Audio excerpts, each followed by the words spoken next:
Hi friends, welcome back to my YouTube channel. ಎಲ್ಲರೂ ಹೇಗಿದ್ದೀರಾ? ಎಲ್ಲರೂ ಚೆನ್ನಾಗಿದ್ದೀರಾ ಅಂತ ಅನ್ಕೊತೀನಿ. ನಾನು ಕೂಡ ತುಂಬಾ ಚೆನ್ನಾಗಿದ್ದೀನಿ.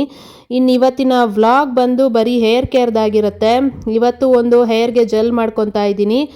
ನೋಡ್ತಾ ಇರ್ಬೋದು, ಫ್ಲ್ಯಾಕ್ಸ್ ಸೀಡ್ಸ್ನ ತೊಗೊಂಡಿದ್ದೀನಿ. ಫ್ಲ್ಯಾಕ್ಸ್ ಸೀಡ್ಸಲ್ಲಿ ಜೆಲ್ ಮಾಡಿ ಹಚ್ಕೋತಾ ಇರೋದು ಇವತ್ತು. ಜೆಲ್ ಹೇಗೆ ಮಾಡೋದು, ಹಚ್ಕೊಳ್ಳೋದು ಹೇಗೆ, ಮತ್ತು ಫ್ಲ್ಯಾಕ್ಸ್ ಸೀಡ್ಸ್ನ ಬೆನಿಫಿಟ್ಸ್ ಏನು, ಇದೆಲ್ಲನೂ ನಾನು ಈ ವ್ಲಾಗಲ್ಲಿ ಎಕ್ಸ್ಪ್ಲೇನ್ ಮಾಡ್ತೀನಿ. ಪ್ಲೀಸ್ ವಿಡಿಯೋನ ಎಲ್ಲೂ ಸ್ಕಿಪ್ ಮಾಡದೆ ಕೊನೆ ತನಕ ನೋಡಿ. ಇನ್ನು ಯಾರಾದರೂ ನನ್ನ ಚಾನಲ್ಗೆ ಸಬ್ಸ್ಕ್ರೈಬ್ ಮಾಡ್ಕೊಳ್ದೆ ವಿಡಿಯೋ ನೋಡ್ತಾ ಇದ್ರೆ ಪ್ಲೀಸ್ ಸಬ್ಸ್ಕ್ರೈಬ್ ಮಾಡ್ಕೊಂಡು ವಿಡಿಯೋ ನೋಡಿ. ಜೊತೆಯಲ್ಲಿ ಲೈಕ್ ಮಾಡಿ, ಕಮೆಂಟ್ ಮಾಡಿ, ಹೈಪ್ ಅಂತ ಇರುತ್ತೆ, ಹೈಪ್ ಕೊಟ್ಟು ಸಪೋರ್ಟ್ ಮಾಡಿ ಅಂತ ಕೇಳ್ಕೊತೀನಿ. ಇನ್ನಿವಾಗ ಫ್ಲ್ಯಾಕ್ಸ್ ಸೀಡ್ಸ್ನ ಜೆಲ್ ಮಾಡ್ಕೊಳ್ಳೋದಕ್ಕೆ ಅಂತ ಒಂದು ಪಾತ್ರೆ ಇಟ್ಬಿಟ್ಟು ಪಾತ್ರೆಗೆ ಒಂದು ಗ್ಲಾಸ್ ನೀರು ಹಾಕ್ಕೊಂಡು ಒಂದು 2-3 ಸ್ಪೂನಷ್ಟು ಅಗಸೆ ಬೀಜನ ಹಾಕ್ಕೋತಾ ಇದ್ದೀನಿ. ಅಗಸೆ ಬೀಜನ ಹಾಕ್ಕೊಂಡು ಅದು ಚೆನ್ನಾಗಿ ಕುದಿಬೇಕು. ಚೆನ್ನಾಗಿ ಕುದ್ದು ಜೆಲ್ ಥರ ಫಾರ್ಮ್ ಆಗುತ್ತೆ, ಅಲ್ಲಿ ತನಕ ಕೂಡ ಅದನ್ನು ಕುದಿಸ್ಕೋಬೇಕಾಗತ್ತೆ. ಸ್ವಲ್ಪ ಜೋರು ಊರಿನಲ್ಲೇ ಫಸ್ಟು ಕುದಿಯೋ ತನಕ ಜೋರು ಉರಿ ಇಟ್ಕೊಂಡು ಆಮೇಲೆ ಸಣ್ಣ ಊರಿನಲ್ಲಿ ನಿಧಾನಕ್ಕೆ ಕುದಿಸ್ಕೊಂಡ್ರೆ ಆಯಿತು. ಜೆಲ್ ಬೇಗನೆ ರೆಡಿ ಆಗಿಬಿಡುತ್ತೆ. ಇನ್ನು ಜೆಲ್ ರೆಡಿ ಆಗೋಷ್ಟೊತ್ತಿಗೆ ಇದರ ಬೆನಿಫಿಟ್ಸ್ ಎಲ್ಲ ಏನು ಅಂತ ತಿಳ್ಕೊಂಬಿಡೋಣ. ಅಗಸೆ ಬೀಜದಲ್ಲಿ ಒಮೆಗಾ 3 ಫ್ಯಾಟಿ ಆ್ಯಸಿಡ್ಸ್ ಹೆಚ್ಚಾಗಿ ಇರುತ್ತೆ. ಇದು ಇಂಟರ್ನಲ್ ಆಗಿ ಮತ್ತು ಎಕ್ಸ್ಟರ್ನಲ್ ಆಗಿ ಎರಡರಲ್ಲೂ ಕೂಡ ತುಂಬಾ ಬೆನಿಫಿಟ್ಸ್ ಇದೆ. ಹೆಲ್ತ್ಗೆ ತುಂಬಾ ಒಳ್ಳೆಯದು. ನಾವು ಬರೀ ಹೇರ್ ಪ್ಯಾಕು, ಫೇಸ್ ಪ್ಯಾಕು ಇದಕ್ಕೆ ಮಾತ್ರ ಯೂಸ್ ಮಾಡ್ಕೊಳ್ಳೋದಲ್ಲ ಅಗಸೆ ಬೀಜನ. ಇದನ್ನು ಇಂಟರ್ನಲ್ ಆಗಿ ಕೂಡ ತೊಗೊಂಡ್ರೆ ತುಂಬಾ ಒಳ್ಳೆಯದು ಹೆಲ್ತ್ಗೆ. ಇದರಲ್ಲಿ ಒಮೆಗಾ 3 ಫ್ಯಾಟಿ ಆ್ಯಸಿಡ್ಸ್ ಇರೋದ್ರಿಂದ ಇದು ಹಾರ್ಟ್ ಹೆಲ್ತು, ಬ್ರೈನ್ ಹೆಲ್ತು, ನರಗಳ ಹೆಲ್ತು ಮತ್ತು ಬ್ಲಡ್ ಹೆಲ್ತ್ಗೂ ತುಂಬಾ ಒಳ್ಳೆಯದು.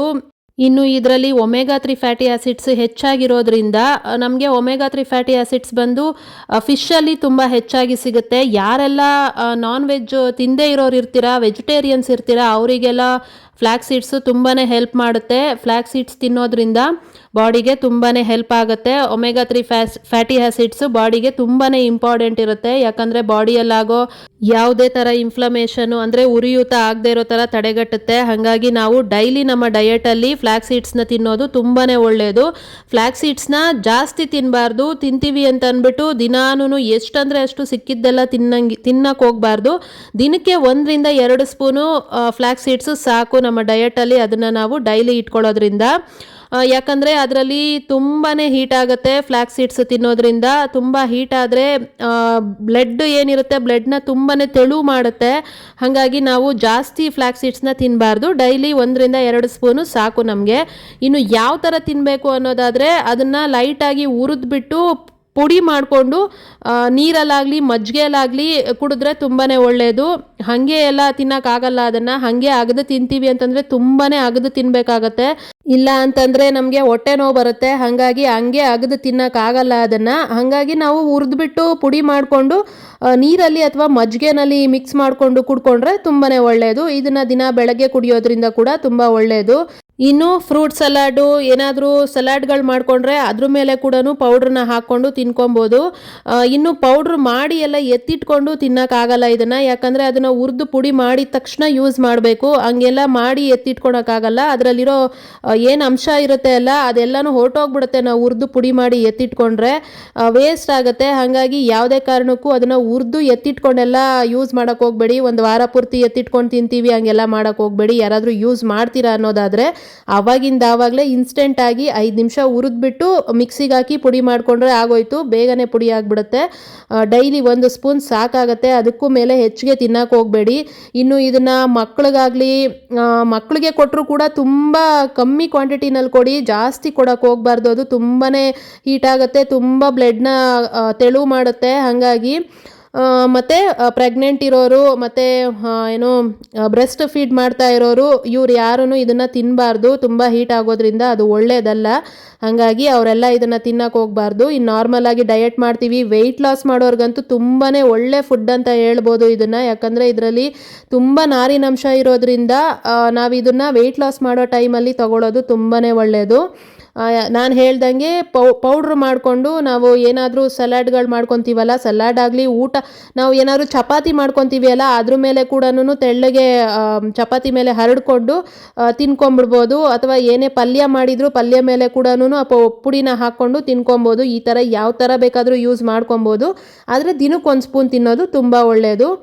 ಬಾಡಿಗೆ ಒಮೆಗಾ 3 ಫ್ಯಾಟಿ ಆ್ಯಸಿಡ್ಸು ತುಂಬಾ ಇಂಪಾರ್ಟೆಂಟು. ಅದರಲ್ಲೂ PCOD ಪ್ರಾಬ್ಲಮ್ ಇರೋರಿಗೆ, ಪೀರಿಯಡ್ಸ್ ಪ್ರಾಬ್ಲಮ್ ಇರೋರಿಗೆ ತುಂಬಾ ಒಳ್ಳೆಯದು. ಸೀಡ್ ಸೈಕ್ಲಿಂಗ್ ಎಲ್ಲ ಮಾಡ್ತಿರ್ತೀವಿ ಅಲ್ಲ, ಆ ಟೈಮಲ್ಲಿ ಅಗಸೆ ಬೀಜ ಕೂಡ ಮೇಯ್ನ್ ಇಂಪಾರ್ಟೆಂಟ್ ಆಗುತ್ತೆ ಸೀಡ್ ಸೈಕ್ಲಿಂಗಲ್ಲಿ. ಆವಾಗೂ ಕೂಡ ಇದನ್ನು ನಾವು ಡೈಲಿ ಒಂದೊಂದು ಸ್ಪೂನ್ ತಿನ್ನೋದು ತುಂಬಾ ಯೂಸ್ ಆಗುತ್ತೆ. ಇನ್ನು BP ಶುಗರ್ ಇರೋರಿಗೂ ಕೂಡ ಅಷ್ಟೇ ತುಂಬಾ ಹೆಲ್ಪ್ ಆಗುತ್ತೆ. BP ಶುಗರ್ ಇರೋರು ಕೂಡ ಡೈಲಿ ಒಂದು ಸ್ಪೂನನ್ನು ಈ ಥರ ಪುಡಿ ಮಾಡಿಬಿಟ್ಟು ಮಜ್ಜಿಗೆನಲ್ಲಿ ಮಿಕ್ಸ್ ಮಾಡ್ಕೊಂಡು ಕುಡಿಯೋದ್ರಿಂದ BP ಶುಗರ್ ಕೂಡ ಕಂಟ್ರೋಲಿಗೆ ಬರುತ್ತೆ ಅಂತ ಹೇಳ್ಬೋದು. ಆಮೇಲೆ ಇನ್ನು ಸ್ಕಿನ್ ಹೆಲ್ತ್ಗೂ ಕೂಡ ತುಂಬಾ ಒಳ್ಳೆಯದು. ಯಾರಿಗೆ ಡ್ರೈ ಸ್ಕಿನ್ ತುಂಬ ಇರುತ್ತೆ ಮತ್ತು ಸ್ಕಿನ್ ಅಲರ್ಜೀಸ್ ಇರುತ್ತೆ ಅಲ್ವಾ, ಅವರು ಕೂಡ ಇದನ್ನು ಯೂಸ್ ಮಾಡೋದು ತುಂಬಾ ಒಳ್ಳೆಯದಾಗುತ್ತೆ. ಒಮೆಗಾ 3 ಫ್ಯಾಟಿ ಆ್ಯಸಿಡ್ಸು ತುಂಬಾ ಹೆಲ್ಪ್ ಮಾಡುತ್ತೆ ಸ್ಕಿನ್ ಇರಿಟೇಷನ್ಗೆ ಅಥವಾ ಸ್ಕಿನ್ ಡ್ರೈನೆಸ್ಗೆ ಮತ್ತು ಸ್ಕಿನ್ ಅಲರ್ಜೀಸ್ಗೆಲ್ಲನೂ ತುಂಬಾ ಹೆಲ್ಪ್ ಆಗುತ್ತೆ ಅಂತಲೇ ಹೇಳ್ಬೋದು. ಯಾರಿಗೆಲ್ಲ ಕಾನ್ಸ್ಟಿಪೇಷನ್ ಪ್ರಾಬ್ಲಮ್ ಇರುತ್ತೆ, ಅಂದರೆ ಮಲಬದ್ಧತೆ ಪ್ರಾಬ್ಲಮ್ಮು ತುಂಬಾ ಕಷ್ಟಪಡ್ತಾ ಇರ್ತಾರೆ, ಅವರು ಕೂಡ ಅಷ್ಟೇನೆ ತುಂಬ ನಾರಿನಂಶ ಇದರಲ್ಲಿ ಯಥೇಚ್ಛವಾಗಿರೋದ್ರಿಂದ ಇದನ್ನು ಡೈಲಿ ಯೂಸ್ ಮಾಡೋದ್ರಿಂದ ಆ ಪ್ರಾಬ್ಲಮ್ ಕೂಡ ಸಾಲ್ವ್ ಆಗುತ್ತೆ. ಹಾಗಾಗಿ ಇದರಲ್ಲಿ ತುಂಬಾ ಹೆಲ್ತ್ ಬೆನಿಫಿಟ್ಸ್ ಇದೆ. ಹೇಳ್ತಾ ಹೋದರೆ ಇನ್ನೂ ಎಷ್ಟೆಷ್ಟೋ ಇದೆ ಇದರಲ್ಲಿ. ತುಂಬ ಸಮಸ್ಯೆಗಳಿಗೆ ಪರಿಹಾರ ಕೊಡುತ್ತೆ ಅಗಸೆ ಬೀಜ. ಹಾಗಾಗಿ ಡೈಲಿ ನಾವು 1 ರಿಂದ 2 ಸ್ಪೂನ್ ತಗೊಳ್ಳೋದು ತುಂಬಾ ಒಳ್ಳೆಯದು. ಯಾರೆಲ್ಲ ಇಷ್ಟೆಲ್ಲ ಪ್ರಾಬ್ಲಮ್ಸ್ಗಳೇನಾದರೂ ಇದ್ದರೆ, ಇದರಲ್ಲಿ ಯಾವುದೇ ಪ್ರಾಬ್ಲಮ್ ಇದ್ರೂ ಪರವಾಗಿಲ್ಲ, ಇಲ್ಲದೆ ಹೋದ್ರೂ ಪರವಾಗಿಲ್ಲ, ಡೈಲಿ 1 ಸ್ಪೂನ್ನ ತಗೊಳ್ಳೋದನ್ನು ಅಭ್ಯಾಸ ಮಾಡ್ಕೊಳ್ಳಿ. ನಿಮ್ಮ ಡಯಟಲ್ಲಿ ಇದನ್ನು ಇನ್ಕ್ಲೂಡ್ ಮಾಡ್ಕೊಳ್ಳಿ ಅಂತ ಹೇಳ್ತೀನಿ ನಾನು. ಇನ್ನಿವಾಗ ನೋಡ್ತಾ ಇರ್ಬೋದು, ಕುದ್ದು ಈ ಥರ ಆಗಿದೆ, ಜೆಲ್ಲಿಗೆ ಬರ್ತಾ ಇದೆ. ಈಗ ಇದನ್ನು ಇಷ್ಟು ಚೆನ್ನಾಗಿ ಜೆಲ್ ಆದಮೇಲೆ ಇದನ್ನು ಶೋಧಿಸ್ಕೊಬೇಕಾಗತ್ತೆ. ಇದನ್ನು ಪೇಸ್ಟ್ ಮಾಡಿ ಕೂಡ ಹಚ್ಕೊಬೋದು. ಆದರೆ ಏನಂದರೆ ವಾಶ್ ಮಾಡೋದುವಾಗ ತುಂಬ ಕಷ್ಟ ಆಗುತ್ತೆ. ಯಾಕಂದರೆ ಅದು ಹಚ್ಕೊಂಡಿರೋದು ಸಿಪ್ಪೆ ಎಲ್ಲ ಅಂಟ್ಕೊಂಡಿರುತ್ತೆ ಅಲ್ಲ, ಅದು ನೀಟಾಗಿ ವಾಶ್ ಆಗಲ್ಲ. ಹಾಗಾಗಿ ಇದನ್ನು ಜೆಲ್ ಮಾತ್ರ ತಕ್ಕೊಂಡು ನಾವು ಅಗಸೆ ಬೀಜ ಅದು ಏನು ಜೆಲ್ ತೆಗೆದಾದ್ಮೇಲೆ ಉಳಿದಿರುತ್ತೆ ಅಲ್ಲ, ಅದನ್ನು ಕೂಡ ವೇಸ್ಟ್ ಮಾಡೋಂಗೇನಿಲ್ಲ. ಅದನ್ನು ಕೂಡ ಫೇಸ್ ಪ್ಯಾಕ್ ಆಗಿ ಯೂಸ್ ಮಾಡ್ಕೊಬೋದು. ಅದನ್ನು ನಾನು ಇನ್ನೊಂದ್ಸರಿ ಯಾವುದಾದ್ರೂ ವಿಡಿಯೋದಲ್ಲಿ ತೋರಿಸ್ತೀನಿ ಫೇಸ್ ಪ್ಯಾಕ್ ಮಾಡ್ಕೊಳ್ಳೋವಾಗ. ಈಗ ಸದ್ಯಕ್ಕೆ ನಾನು ಹೇರ್ ಪ್ಯಾಕ್ ಮಾತ್ರ ಮಾಡ್ತಾ ಇರೋದು. ಹಾಗಾಗಿ ಹೇರ್ ಜೆಲ್ಗೆ ಇಷ್ಟು ಜೆಲ್ನ ರೆಡಿ ಮಾಡ್ಕೊಂಡಿದ್ದೀನಿ. ಇವಾಗ ಇದನ್ನು ನಾವು ಶೋಧಿಸ್ಕೊಳ್ಳೋದು ಅಷ್ಟೇನೆ ಬಿಸಿ ಇದ್ದಾಗಲೇ ಶೋಧಿಸ್ಕೊಬೇಕು. ಸ್ವಲ್ಪ ಆರಕ್ಕೆ ಬಿಟ್ಟರು ಕೂಡ ಗಟ್ಟಿ ಆಗಿಬಿಡುತ್ತೆ ಅದು, ಮತ್ತು ನಮಗೆ ಶೋಧಿಸ್ಕೊಳ್ಳೋದಕ್ಕೆ ಅದು ಬರೋದೇ ಇಲ್ಲ. ಜೆಲ್ಲು ತುಂಬ ಬೇಗ ಗಟ್ಟಿ ಆಗಿಬಿಡುತ್ತೆ ಅದು. ಹಾಗಾಗಿ ಬಿಸಿ ಇದ್ದಾಗಲೇ ಶೋಧಿಸ್ಕೊಬೇಕು. ನಾನು ಈ ಥರ ಒಂದು ಬಟ್ಲನ್ನ ತಗೊಂಡು ಈ ಥರ ಜಾಲರದಲ್ಲಿ ಶೋಧಿಸ್ಕೊತಾ ಇದ್ದೀನಿ. ಫಸ್ಟು ಸ್ವಲ್ಪ ತೆಳು ಇತ್ತು, ಹಾಗಾಗಿ ಅದು ಜಾಲರದಲ್ಲಿ ಬಂತು. ಆಮೇಲೆ ಅದು ಬರಲೇ ಇಲ್ಲ, ತುಂಬ ಗಟ್ಟಿಯಾಗಿತ್ತು. ಆ ಥರ ಏನಾದರೂ ಆಯಿತು ಅಂತಂದರೆ ಏನೂ ಇಲ್ಲ, ಒಂದು ಕಾಟನ್ ಬಟ್ಟೆ ತಗೊಳ್ಳಿ. ಕಾಟನ್ ಬಟ್ಟೆನಲ್ಲಿ ಇದಿಷ್ಟನ್ನು ಹಾಕ್ಕೊಂಬಿಟ್ಟು ನೀಟಾಗಿ ಜೆಲ್ಲನ್ನ ಚೆನ್ನಾಗಿ ಪ್ರೆಸ್ ಮಾಡಿ ತೆಗೆದ್ರೆ ಜೆಲ್ಲೆಲ್ಲ ನೀಟಾಗಿ ಬರುತ್ತೆ. ಬಿಸಿ ಇದ್ದಾಗಲೇ ಮಾಡ್ಕೊಬೇಕು ಈ ಕೆಲಸನ. ತಣ್ಣಗಾದ್ಮೇಲೆ ನೀವೇನೇ ಮಾಡಿದ್ರು ಅದರಿಂದ ಜೆಲ್ನ ತೆಗಿಯೋಕ್ಕಾಗೋದೇ ಇಲ್ಲ, ಅಷ್ಟು ಗಟ್ಟಿ ಆಗುತ್ತೆ. ನೋಡಿ ನೀವೇ ಕೂಡ ಇವಾಗ ಹೆಂಗಾಗ್ತಿದೆ ಅಂತ ಅಂದ್ಬಿಟ್ಟು. ಫಸ್ಟು ಚೆನ್ನಾಗಿ ಜೆಲ್ ಬಂತು, ಆಮೇಲೆ ಅದು ತೆಗಿಯೋದಕ್ಕೆ ಕಷ್ಟ ಆಯಿತು. ನಾನು ಆಮೇಲೆ ಒಂದು ಕಾಟನ್ ಬಟ್ಟೆ ತಗೊಂಡು ಅದರೊಳಗಡೆ ಹಾಕಿಬಿಟ್ಟು ನೀಟಾಗಿ ಜೆಲ್ನ ತಕ್ಕೊತಾ ಇದ್ದೀನಿ.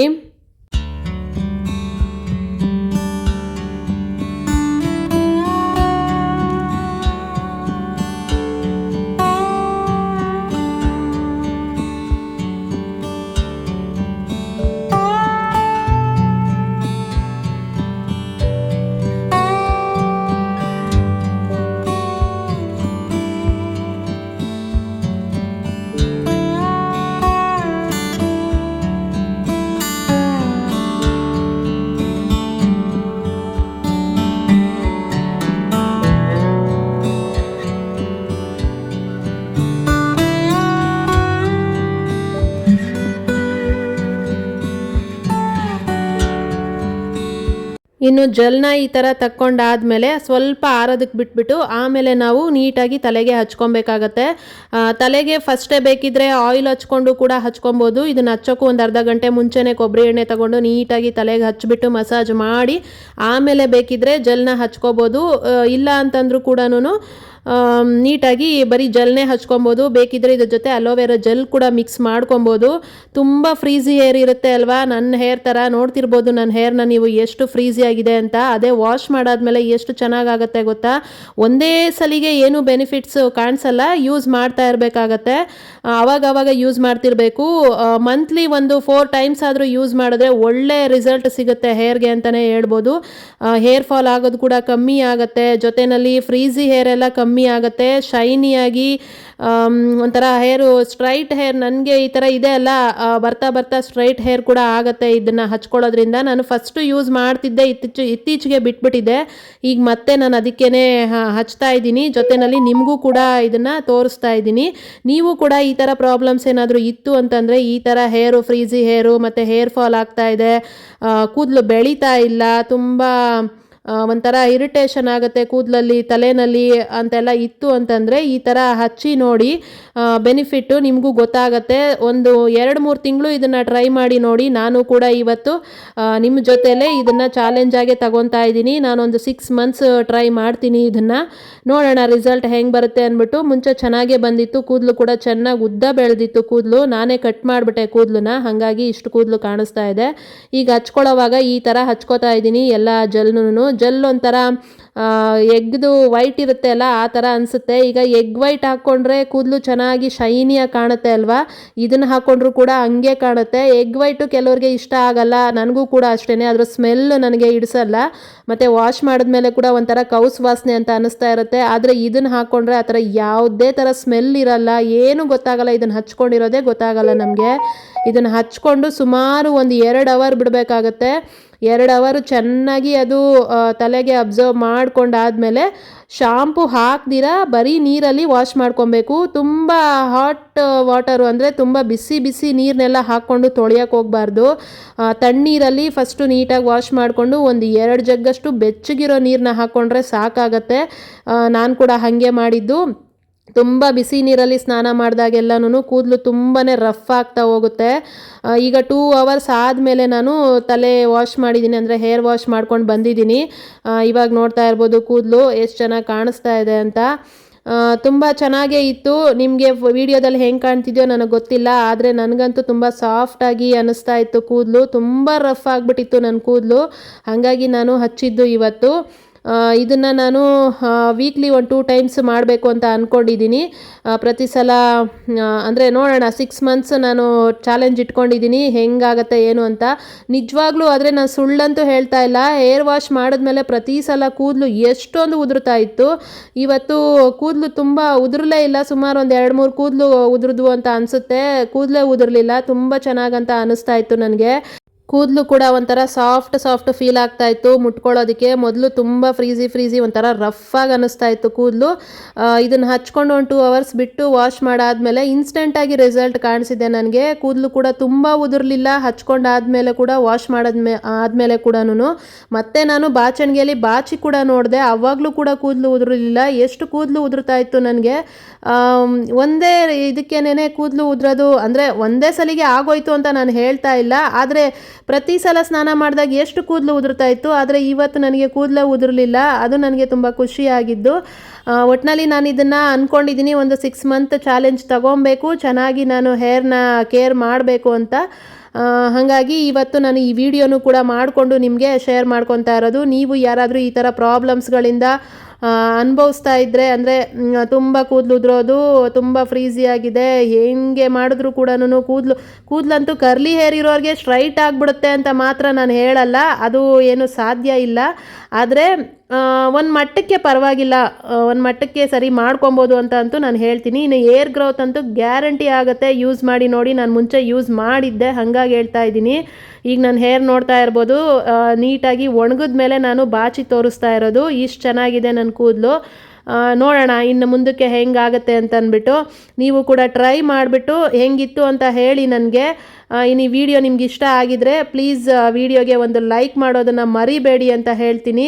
ಇನ್ನು ಇವತ್ತಿನ ವ್ಲಾಗ್ ಕೂಡ ಇಷ್ಟೇ. ಈ ಇನ್ಫಾರ್ಮೇಷನ್ ನಿಮ್ಗೆ ಇಷ್ಟ ಆಗಿದ್ರೆ ಪ್ಲೀಸ್ ಲೈಕ್ ಮಾಡಿ. ನೆಕ್ಸ್ಟ್ ವ್ಲಾಗಲ್ಲಿ ಸಿಗೋ ತನಕ ನನ್ನ ಮಿಸ್ ಮಾಡ್ಕೊತಾ ಇರಿ. Thank you so much. Take care. Bye bye.